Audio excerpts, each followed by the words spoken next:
Firstly, I want to introduce myself. My name is Nicoleta. I'm a high school student, and I will graduate this year from the 12th grade in my country. I have been admitted to regular decision to Smith College class of 2028, and I've been awarded the full financial aid, and therefore I enrolled to Smith College. I will start again with my background. I studied at public high school in Moldova, where is a regular national educational system, and there is no IB or IB classes. And I will graduate this year from the 12th grade. And I decided that I want to study in the USA in the 10th grade. The 10th grade out of 12th grade, and I want to take a gap year. Regarding my test scores, my SAT scores was 1,530. My IELTS score was 8.0, and I will take the National Baccalaureate exam in June 2024, so I haven't sent my um, scores for this exam to colleges because I didn't have them. Um, This is how my application journey started. First of all, I was part of a college preparation program at a community-based organization from the neighboring country, Romania, and of course I paid for this program, and they have helped me in all the questions regarding my application journey, starting from creating a college list, drafting essays, revising essays, and to other major concerns such as applying for financial aid or for visa. Also, I received a lot of help for Borderless Sensei Veronica and from the Borderless stories. As Veronica mentioned, I have been a Borderless ambassador for more than half a year, I think, and uh, this helped me a lot in my application program because I have got to know about many students and do interviews with them, and thus I could ask them many questions regarding my own concerns and also regarding the borderless interview. Also, the borderless stories, they were very helpful because I could read how each student has shaped their own application journey, and their advices were really helpful, especially when it comes to writing essays. Also, I contacted students from my home country who are currently studying in the USA or have studied in the USA and asked them for advices. But not only did I receive advices from them, but also they helped me with reviewing my essays and my topics, and also they gave me really precious insights regarding the student life at their colleges. A fun fact about my application journey was that my dream school was NIU Abu Dhabi, and I applied there in the early decision one round, but I have been waitlisted, and unfortunately I haven't received my decision till yet. Um, next, next topic is college search. I started building my college list, I think in May when I was in the 11th grade, so about half a year before sending my applications. And I used the following resources. The first one is a website, niche.com, and there is information, general information uh, about any college from the US. I think mm, mainly information about rankings, the most common major, student life, and different opportunities. The next one is US News and World Report ranking, which is a very popular website where there are all the rankings by based on their um, their rankings. I'm sorry, I'm a little bit sick, so my voice is not very well. The next one is unigo.com, which is a website where you can find real comments from real students who are studying at certain universities.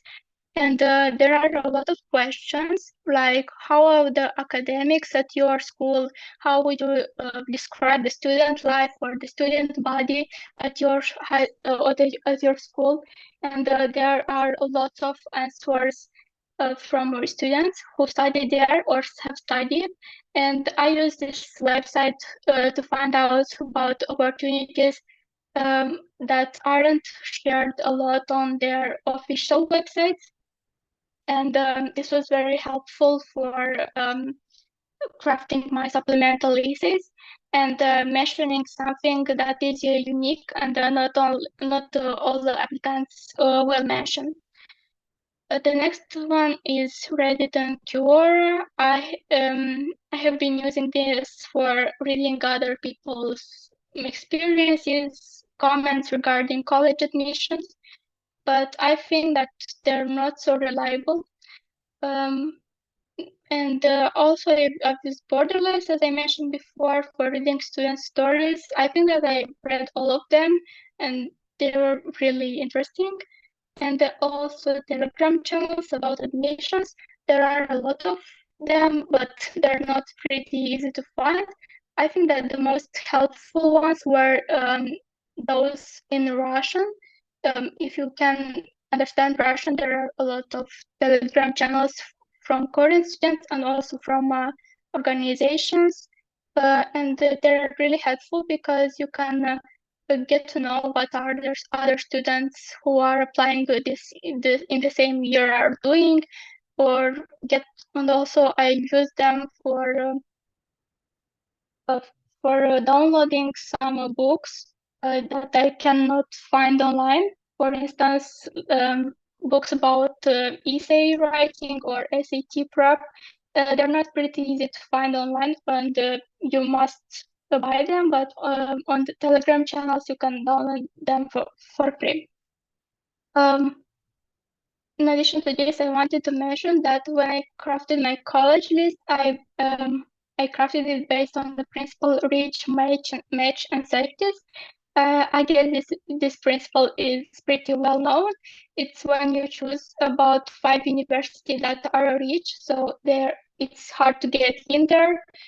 Some 5 universities that you consider to be a match, so they resonate a lot with your academic profile and your background, and you have a high chance to get there. And safeties, these are the schools with very high admission rates.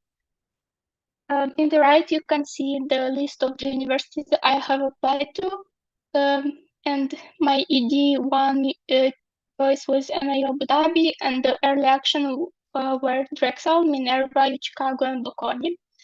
And the rest are the regular decisions.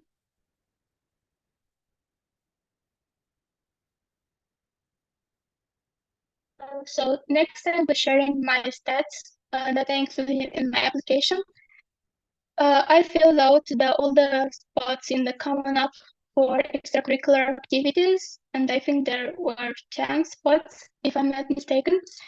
First of all, I was the coordinator of a volunteer team in the NGO High School Abroad, Romania.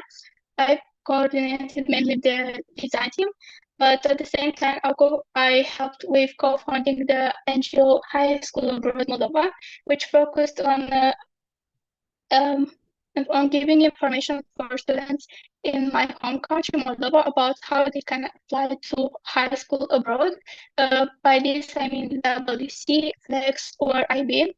And we help them research their choice, students researches their choices and craft the application based on our tips and reviews.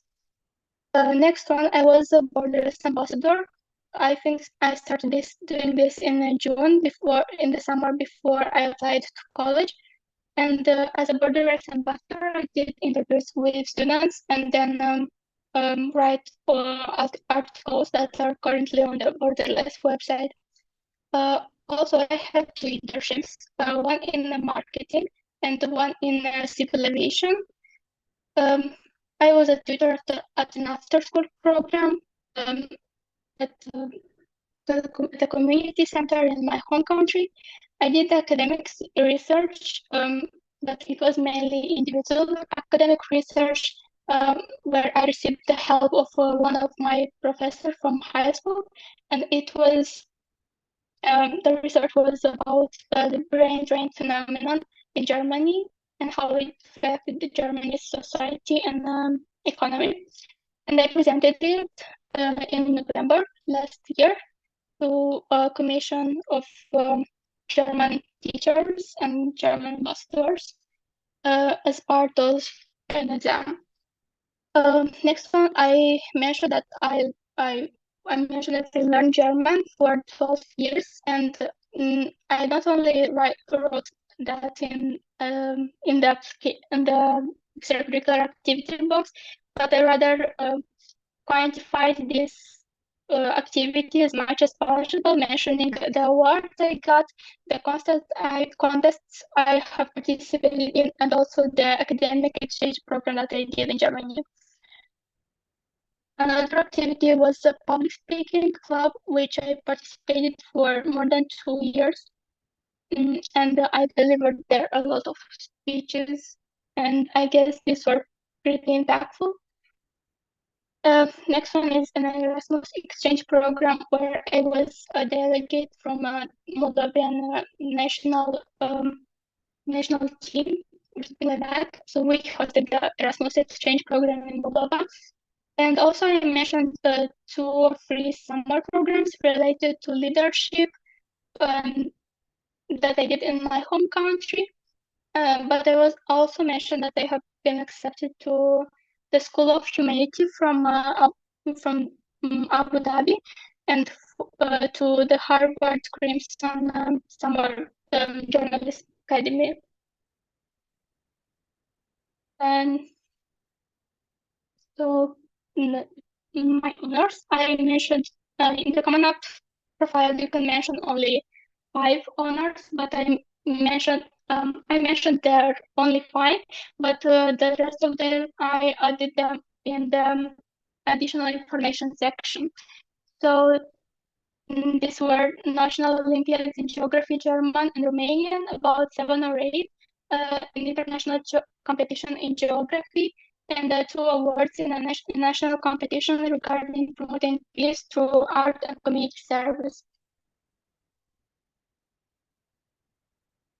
These are all the universities I got accepted to. The first one is Drexel University. I got there in the early action round, but I couldn't afford attending it as their financial aid wasn't very high. Next one is Minerva University, also through early action. Minerva awarded me almost a 90% scholarship. And I liked the Minerva community a lot, but I chose Smith over Minerva.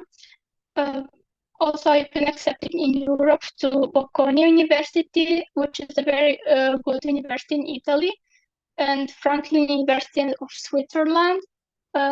It's an American university, but its campus it's in Switzerland. And I guess these universities had the highest acceptance rate, and their financial aid wasn't really that bad. And Carnegie Mellon University was the last university I got into. They awarded me a full scholarship, and I had to choose between Smith College and Carnegie Mellon University of Qatar. So I chose Smith College because, in comparison with Carnegie Mellon, Smith has more majors, and as I am an undecided student regarding my future majors, I chose Smith because it's a liberal arts college, and therefore I can explore more areas in my first year. However, at Carnegie Mellon University, there were only 4 majors available with and some minors, and I decided to not risk it, and therefore I chose Smith. Um, However, the campus in the Carnegie Mellon University was really wonderful, and I would like to live there, but unfortunately, I enrolled at Smith. Next, I want to talk about the application process. Uh, um, so this is how I think an application process should be structured. Of course, my application process didn't look like that because um, I hadn't a lot of time ahead of submitting my applications, so all my activities were very chaotic. So my advice was to start with the first step, which is start building your resume, engage in extracurricular activities, reach out to students at other universities. You can reach out to them, writing them on Instagram or maybe on LinkedIn. And if you reach out to students from your home country, uh, it's a very high chance that they will like to help you. And also attend webinars at the universities that you're interested to and send demonstrated interest emails. Uh, there are a lot of webinars going on at universities. For example, I remember registering to almost all the webinars from NIU Abu Dhabi when uh, a year before I started my application process. And it was very helpful because I got in contact with the admissions office and also received some insights about what they're looking for in crafting a personal statement and and a supplemental essays. Regarding demonstrated interest emails, I think that I have sent them only to a few schools, and these are emails in which you demonstrate your interest in applying to that college. They're usually sent before sending your application, and you write there about yourself. Mainly, you present yourself, and you say that you are interested in applying to this university.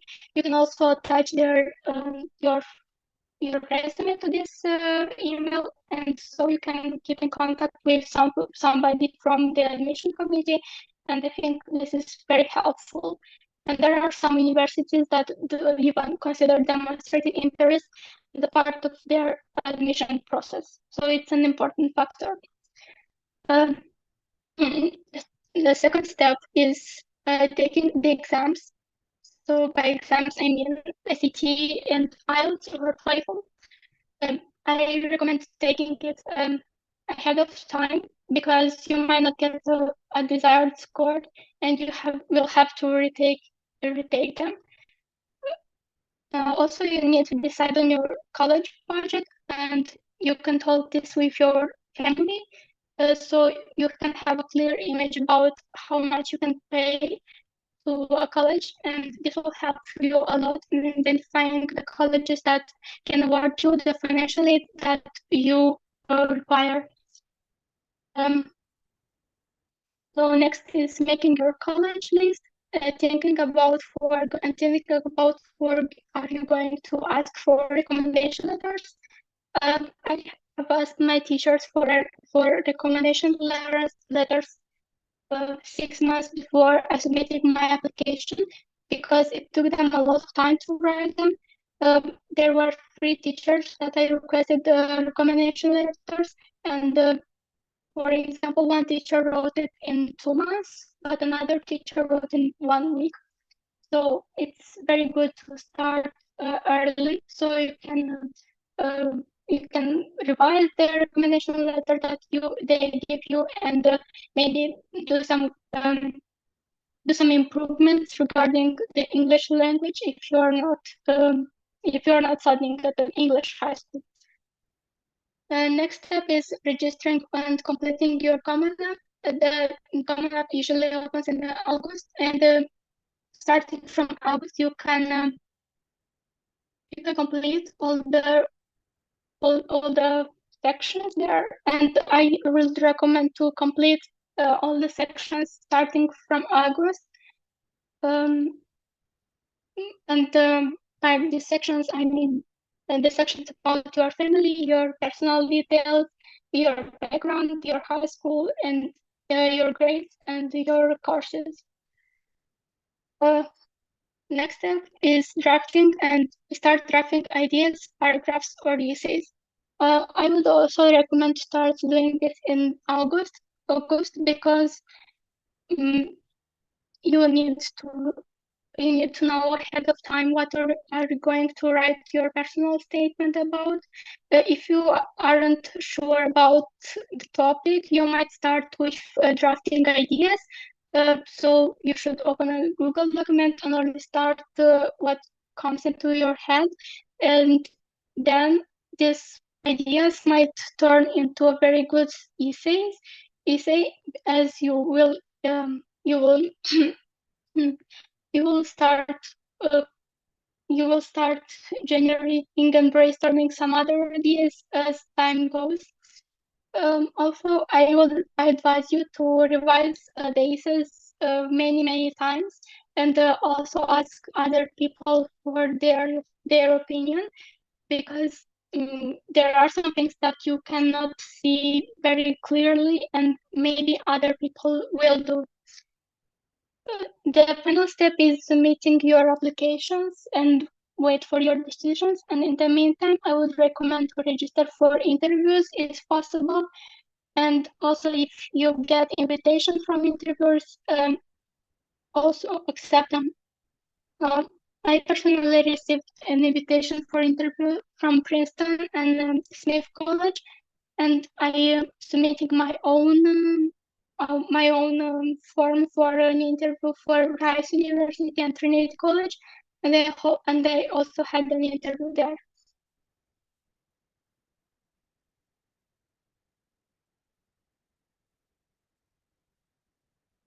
Now I'm going to talk about essay writing.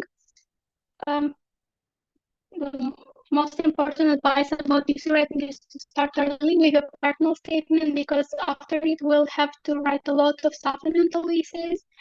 I guess I didn't know that when I started my college application, and unfortunately, I finished my personal statement almost before November 1, so before I sent the early decision application, and I guess this affected my application very bad, because um, my first variant of my personal statement wasn't really that good.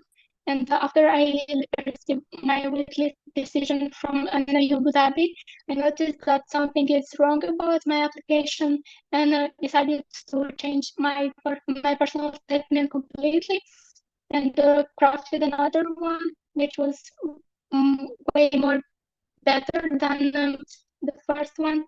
And I can see this because I got into more colleges in the regular decision round than in the early decision round. I would advise you to make documents with topics as the start of your essay writing process. For instance, I started with creating a Google document where I divided the topics in these sections. First one is common up essay, additional information essay, extracurricular essay, diversity community essay, and challenge essay. And all the ideas that came into my mind about my past experiences, I wrote them down on this document based on the section that in which I thought they will fit better. And in this way, I had many ideas when I needed to write additional information and supplemental essays, and I didn't repeat myself a lot of times when crafting them.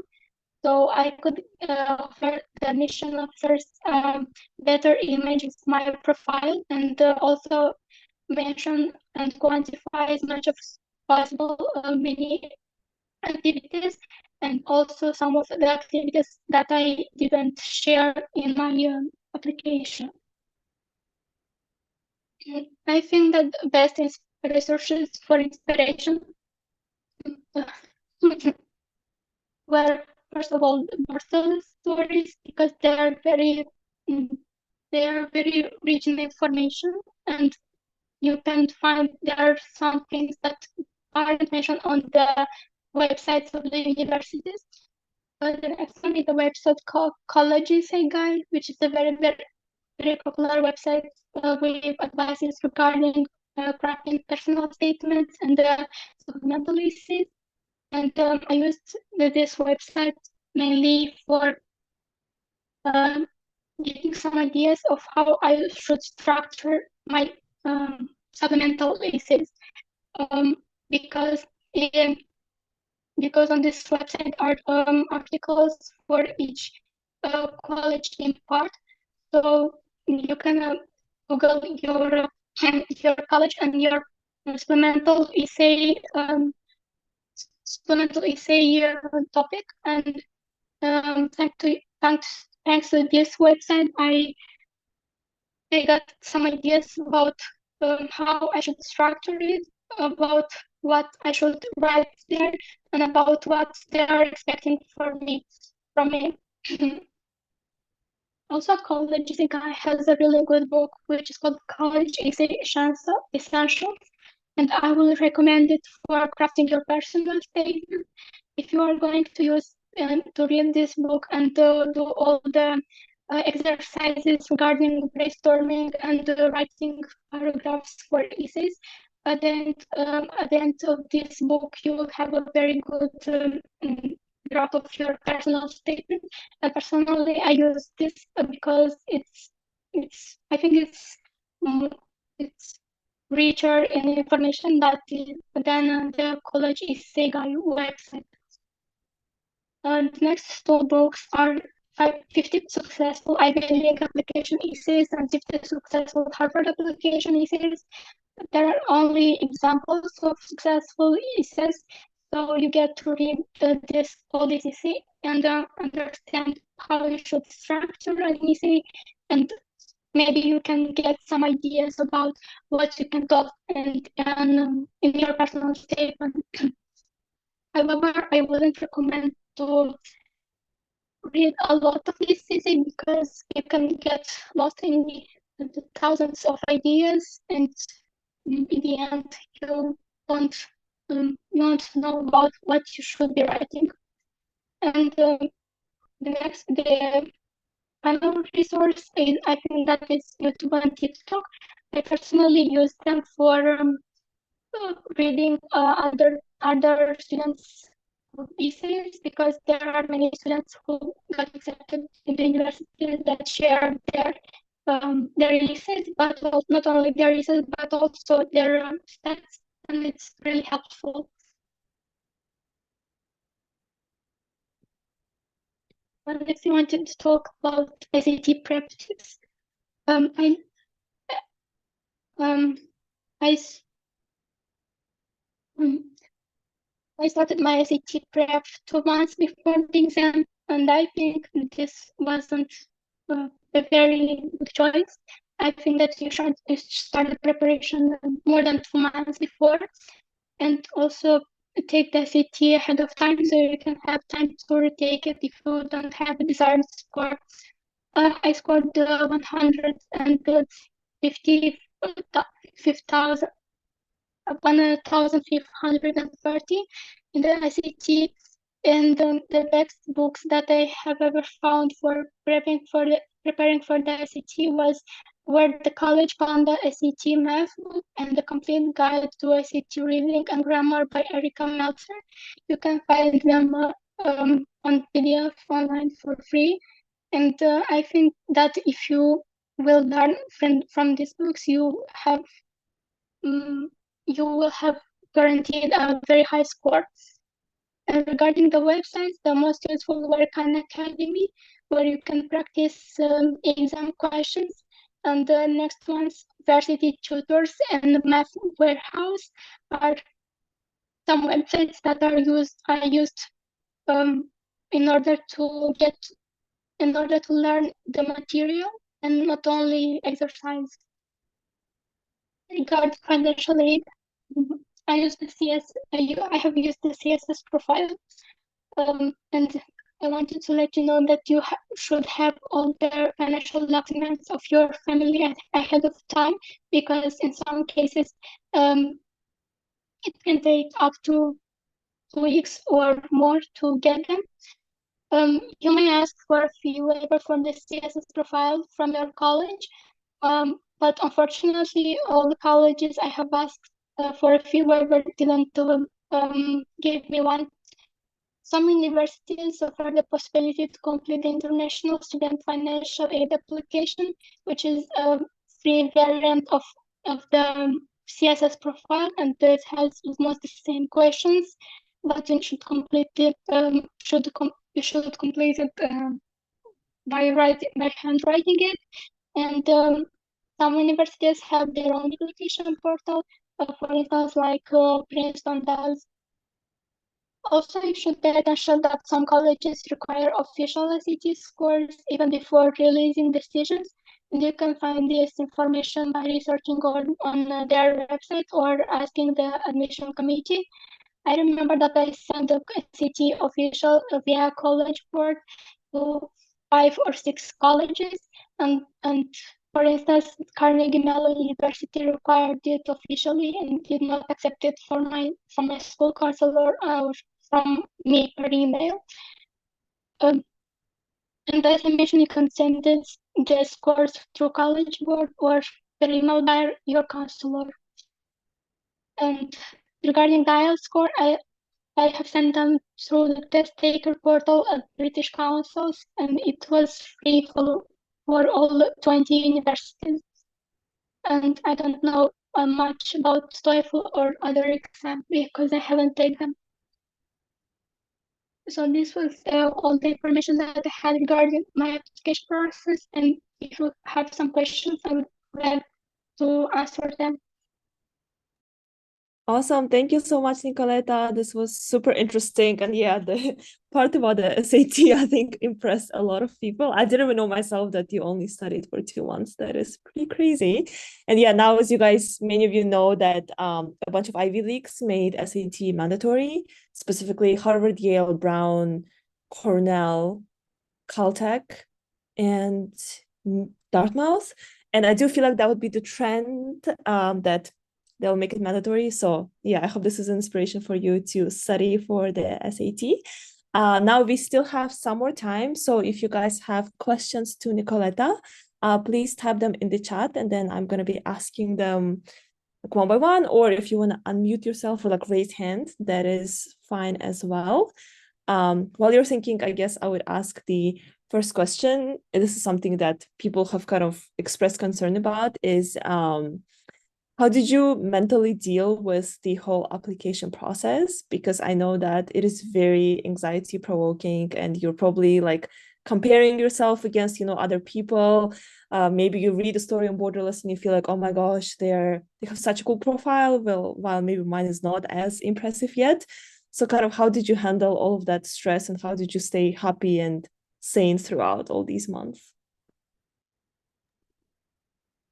I think that the college application process was very stressful for me because I haven't started it earlier, because I noticed that other students from my country started it even from the 12th grade or 11th grade, but I started it after finishing the 11th grade, and I think that I didn't manage my tasks properly, and also I deal with procrastination. But and when I read all these successful stories, I was thinking that I'm not good enough to get into American universities. But I have overcome this by taking this process as a process of self-reflection about my identity, my personality, and also it was very nice that I have reviewed all the activities that I have done in this high school years, and it was nice to see my achievements and quantify them. So this was my only motivation.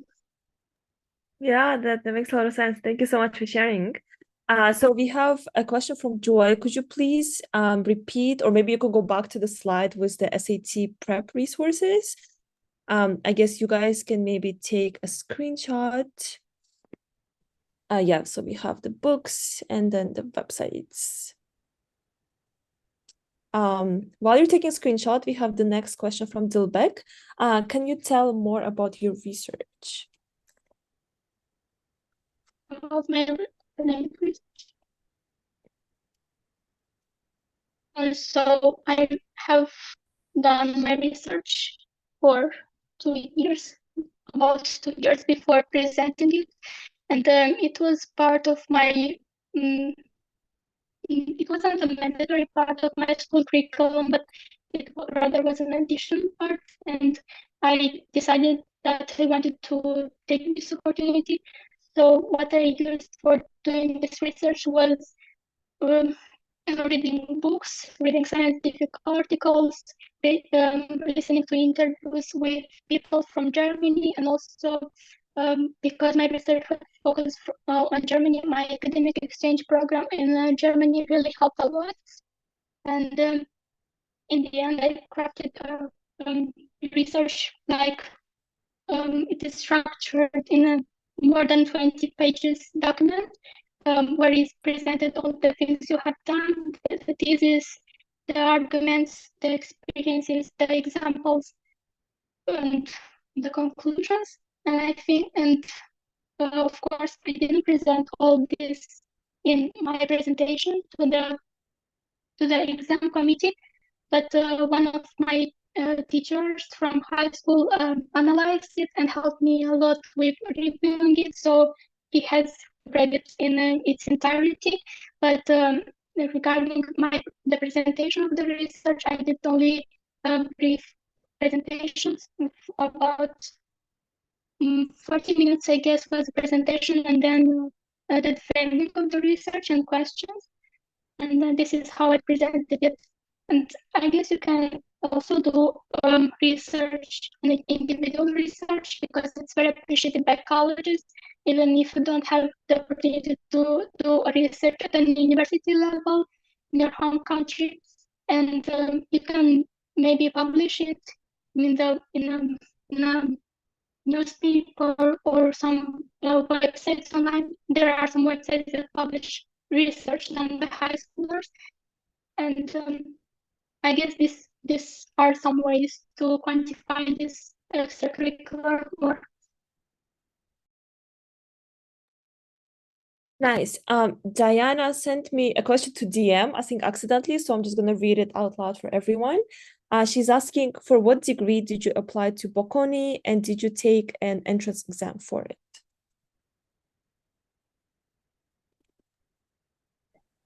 At Bocconi, I applied to a bachelor degree in government. I think this is how it do school. And I didn't take the Bocconi test because I had the SAT. So Bocconi, it's mandatory to submit either SAT or Bocconi test, and I submitted the SAT. Another reason to take the SAT, it's actually weirdly accepted by non-US countries as well. Even I've read that like Turkey and Hong Kong also accept the SAT. And their general requirements are a little bit lower. So if for US, you want to get at least 1,500, while for some of the European countries, like 1,400 would already be a very competitive score. All right. And then we have another question from Dilbek. Can international students apply for Erasmus? And can you specify some of the summer programs that you attended? Yes, international students can apply for Erasmus, and I think that the easiest way to do this to reach out to the Erasmus official committee from your home country about their future programs, or maybe talk to some students that did an Erasmus program. and specify some more programs you attended. I attended most of them in my home country, so I don't think that it would be really relevant to mention them. But again, I was accepted to the Harvard Crimson Summer Journalism Academy and to the School of Humanity, which is a summer program based in Abu Dhabi or Dubai, but it's online. And, What was the other so name? Do you want it in Abu Dhabi?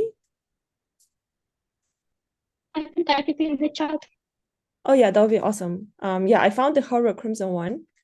So yeah, you guys can save the links. And it'd be awesome to have the other one too. School of Humanity. All right. I don't see, well, if you have any more questions, then this is your last chance. But in general, thank you so much, Nicoleta, for sharing your story. As I mentioned at the beginning, this webinar was recorded. It will be on YouTube, so you can go back to her talk and you can go back to all the slides with the resources. And I'm sure we will also interview Nicoleta and actually publish her story in written form or borderless about her experience applying and also maybe when she already goes to Smith College. So thank you so much for being here today and sharing your insights. And thank you so much for all the attendings. Thank you for your questions and good job coming here on a Sunday night, which is maybe not the most exciting things to do, but you are amazing because you are already taking steps towards your applications. And I wish everyone good luck.